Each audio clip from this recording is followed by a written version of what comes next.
Hello and welcome. Welcome, dear ones. It's Psychic Cynthia here, Spiritual Psychic Cynthia Killian. And welcome to your Friday cosmic forecast for the week ahead. And that would be the week of November 30th, 2020, Monday, November 30th, 2020, through Sunday, December 6th, 2020. And actually, in today's video forecast, we are going to focus in on one astrological and cosmic shift, simply the Monday, November 30th lunar eclipse. That's a full moon lunar eclipse. It's triggering a lot of energy for us. And I know that those of you watching this video, you are fellow cosmic travelers, seekers of the light, and you want to know more about how these energy activations will affect you and how you can best flow with the energy. So I thought perhaps we would go a bit deeper into this profound shift today. Would you like that? Well, let's get started, shall we? Okay, so in today's video forecast, we are focusing on the November 30th, 2020 lunar eclipse. That's in Gemini. This is a partial lunar eclipse, and it will be happening in my time zone, at least in the central United States time zone, at 3:30 a.m. Lunar eclipses are full moon eclipses. Okay, that's the only time you have a lunar eclipse, is at the full moon.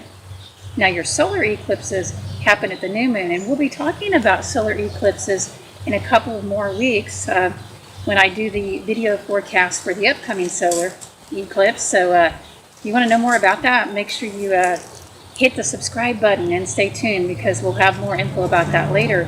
But for now, we are focused in on this week's lunar eclipse. And I say this weekend because it depends on how you count time. And you know, we have a 24-hour cycle, really very solar based in our current society. So with this eclipse happening at 3:30 a.m., we say that's on Monday, November 30th. But if you were to step back into a more ancient lunar nighttime based thinking, then really this is happening on Sunday night, right? Because it's going to be dark at 3:30 a.m. Here in the central time zone. Now, if you're in the Eastern American time zone, that's 4:30 a.m. So it's a little bit, later.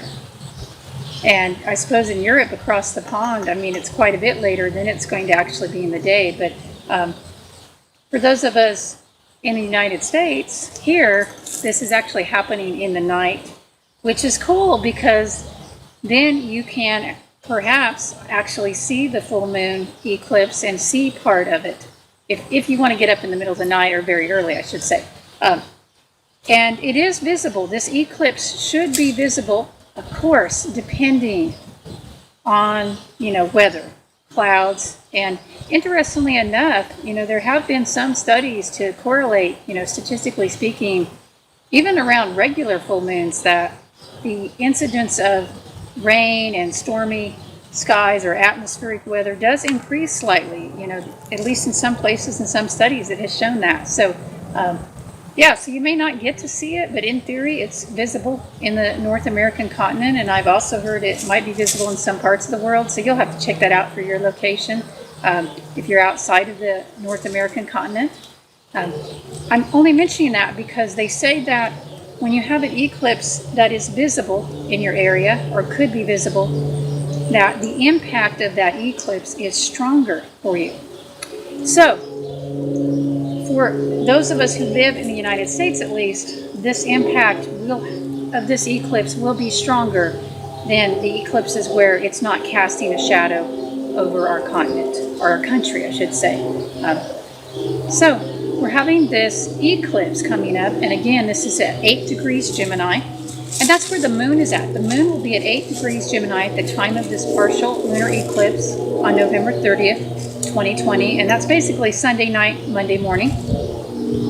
And you can think of, remember that all full moons are oppositions, so you have the sun at 8 degrees Gemini, Okay, for those of you who are astrologers yourself, where is, excuse me, it's the moon at 8 degrees Gemini.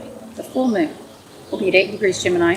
So if the moon is full and it's at 8 degrees Gemini, where will the sun be? I want you to think about it for a beat if you know some astrology. Well, if you answered that the sun will be at 8 degrees Sagittarius, then you are correct. And how do we know this? I mean, not just by looking up in books, but we know that at a full moon, the sun and moon are in opposition. So Gemini and Sagittarius are opposite signs, and we're having a lot of energy come up right now around that axis. And, you know, there's a lot that can be said about Gemini and Sagittarius, but really the connection between the two has to do with the mind and learning and thinking and communicating. And Gemini is, you know, the kind of communication that we do on a more day-to-day level with our neighbors, with our friends, our co-workers, especially with our neighbors and co-workers and those people in our immediate environment. And also, you know, things like the news are ruled by Gemini and, you know, are sort of everyday sources of really mundane information. And not YouTube, okay? Well, YouTube could be considered to be a little bit ruled by Gemini, I guess, because it is a communication medium. You know, videos are a communication medium. Social media, I think, has some definitely Gemini influence, but it sort of depends on how you're using it. There's also a Uranus influence. So anyway, I digress here. But communication and downloading information. So Gemini is gathering up and processing all this different information from as many different viewpoints as possible, which can be useful, right? I mean, I think that there is a feeling, especially in modern days, I mean, don't we hear people say a lot, well, I need to be informed, right? Maybe you've even made that statement. I know a lot of my spiritual friends are like, well, I want to turn off the news, but I feel like I need to be at least a little informed. So that statement is a Gemini statement, okay? And I'm not judging it one way or the other. It's just, it's very Gemini, this idea that you're going to collect information. And a lot of Gemini people I know, or people with strong Gemini, you know, love to follow news of one kind or the other, which is not necessarily good for your mental health at this time. I might talk about that in a minute, but I want to stay focused here for this first part here at least. So you have that part that is being triggered, the interest in this, the desire, you know, to seek out information, really for the sake of seeking out information and maybe forming opinions. Then in Sagittarius, the opposite of Gemini, we also have an emphasis on learning and information, but this then goes to another level, a level of higher learning, okay? This is now, we're not just looking at mainstream media or elementary ideas or even, you know, the news about what's going on locally or whatever, but we're broadening our horizons with Sagittarius, and we want to, that energy, we want to connect with people from other cultures and people with different perspectives than ours. And yet, at the same time, with Sagittarius, there is a solidification of our own viewpoints that comes in. Both of these signs are mutable, so there can be change and adaptability with it, but Sagittarius is far less mutable, I think, than many people think. Sagittarius is the sign of the inner truth seeker. So we are seeking now not just facts, but truth. Truth with a capital T, okay? And truth is something that we don't arrive at by facts only. In fact, maybe, you know, it's something that transcends facts. So we're doing this dance right now. And this is going to be for the next 6 months. You're going to see continued emphasis on a collective level on sifting and sorting through facts and information versus, and I use the word here versus, I'm using that very consciously because it's a full moon, so there's tension, there's opposition. So your ability and the society's ability, we want to sift through media and facts and information and opinions versus attuning with inner truth. And with this eclipse, the lunar part actually being in Gemini, what I predict is happening, or it's already happening, but will happen more, is that more and more people will continue to use so-called facts to support purely subconscious, emotional, or illogical-based opinions. Because the moon is the subconscious part. It is not the logical part.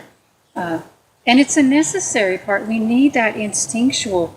We need that nurturing. But it's also about security. So we all hold certain beliefs inside, even if we don't know it. And mostly we don't know it, because most people haven't taken the time to explore their subconscious beliefs. So we all have certain beliefs about what makes us secure. Like, you have beliefs about what you believe is your security, and things that you hold on to and you cling to very tightly, because these are your foundation, they are your roots. And that's not a bad thing necessarily. I think it's unhealthy if we're not aware of what those core beliefs are. That's when it becomes unhealthy, because it can be unhealthy.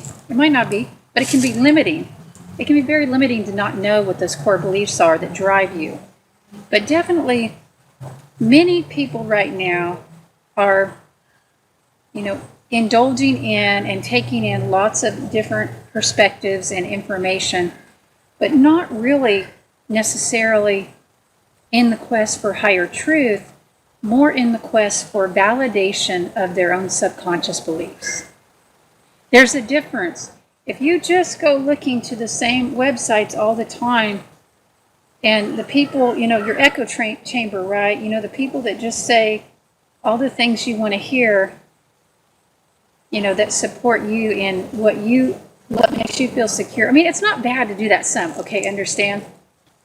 But also understand that there is a difference between our subconscious beliefs and true facts. That's all I'm saying, okay, here. And facts are neutral, by the way. Facts are neutral, and that's what makes them wonderful.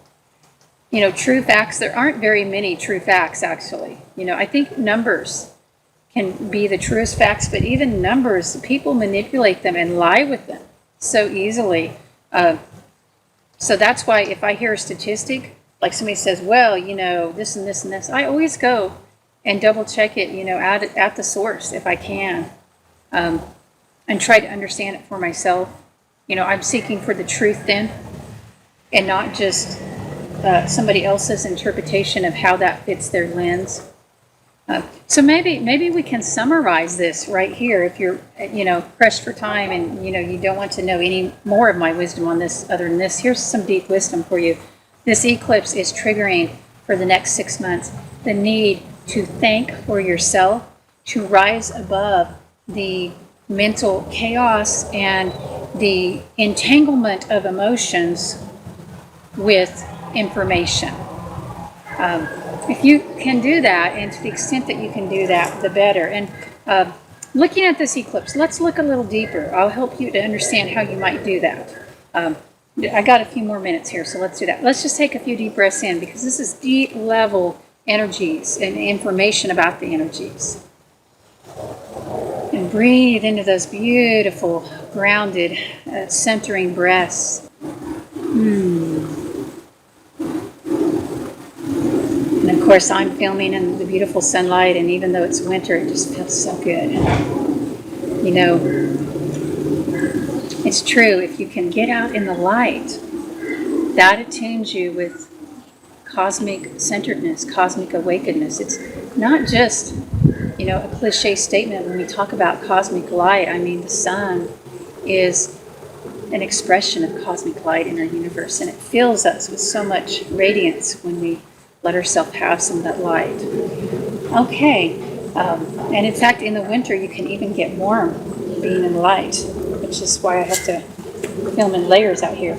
So, this eclipse, again, November 30th.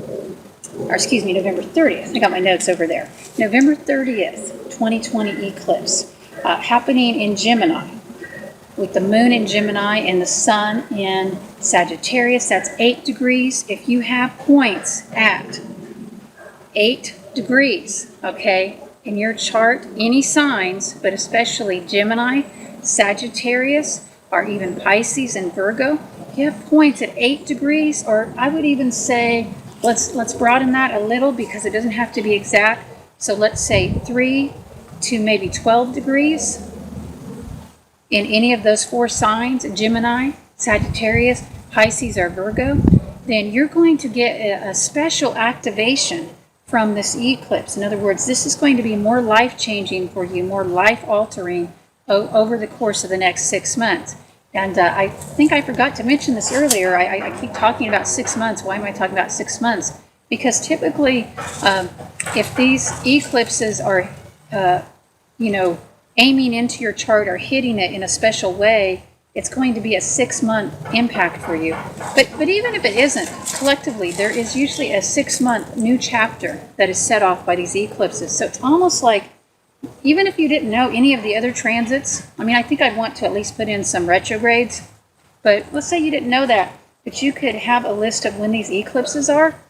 You could get a pretty good understanding of the cycles, the 6-month cycle breakdowns in society, and how, it's like chapters, the 6 months chapters in society. So this chapter is going to be focusing on, as I've already said, information and learning to think for oneself. And then in some cases, some will not learn to think for themselves because they will get more mired and overwhelmed by information. One of my best pieces of advice for you during this time is to, and it may seem contrary because this is a very mental energy that's being stimulated, but we've had so much of this energy being stimulated this year. Many people right now, many of us humans on this earth, we are suffering from overstressed nervous systems, especially those of us in the United States. I really think many other countries, I think all over Europe, and people I talk to from around the world, with this thing that's been happening this year with the COVID freak out and all that, and the sadness around it all. It's a strain on our nervous system. It's really a strain. And also in the United States, with the elections and the constant bombardment of so-called information or misinformation or whatever you want to call it, it's just a lot on what we call the mental body. So if you can rest your mental body a little bit each day and do a little bit extra resting of the mental body every week. And what do I mean by rest? Rest the mental body. Does it mean to be a zombie and not think?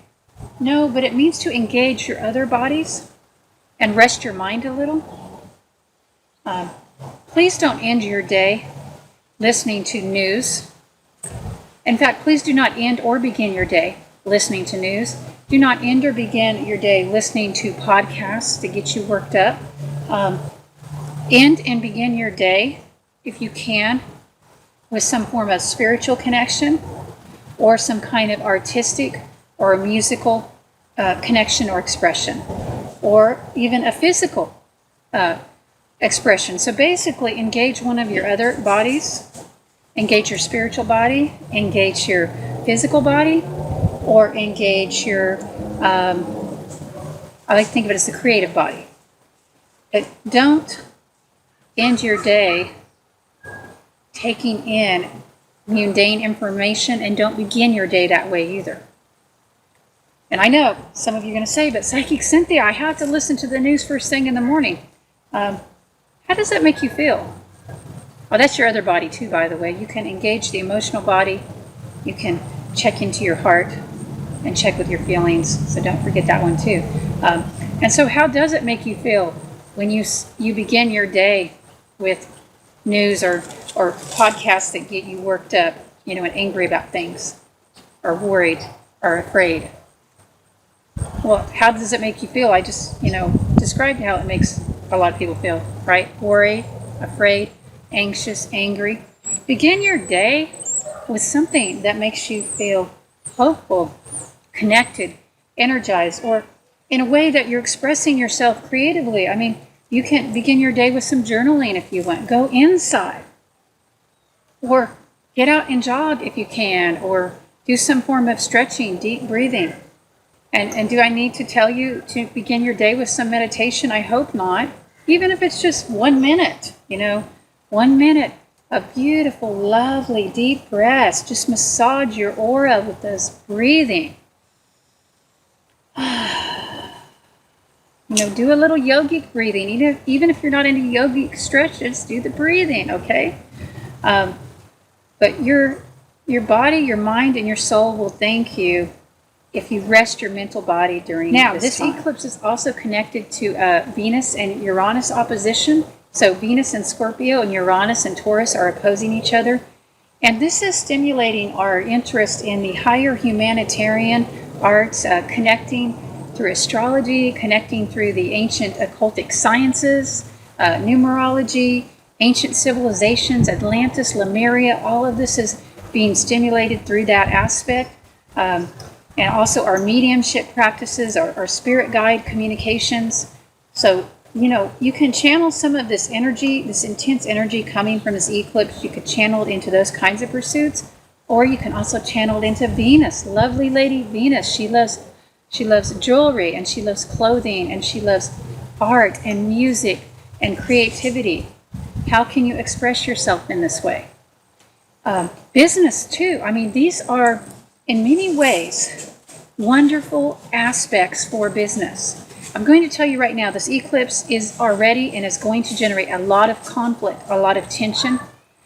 And, the worst mistake you can make is to be stubborn and dig in your heels and just try to keep doing things the same way, because there's going to be a lot of pressure on you to change. Now, the danger is that you might end up changing in a way that is not, uplifting or healthy for you. But if you're conscious, you can adapt and go with the flow in an innovative sort of way. So in other words, all this pressure and tension and this sense of, possibly even feeling desperate or like you're, under fire, this can stimulate your creativity. It can cause you to adapt and evolve in a way differently than you would have. So evolve, don't de-evolve, go forward. And I think that really some of you could see great increases in your abundance and your love life. Now, are there going to be temporary challenges in those right now? Probably for some, for sure.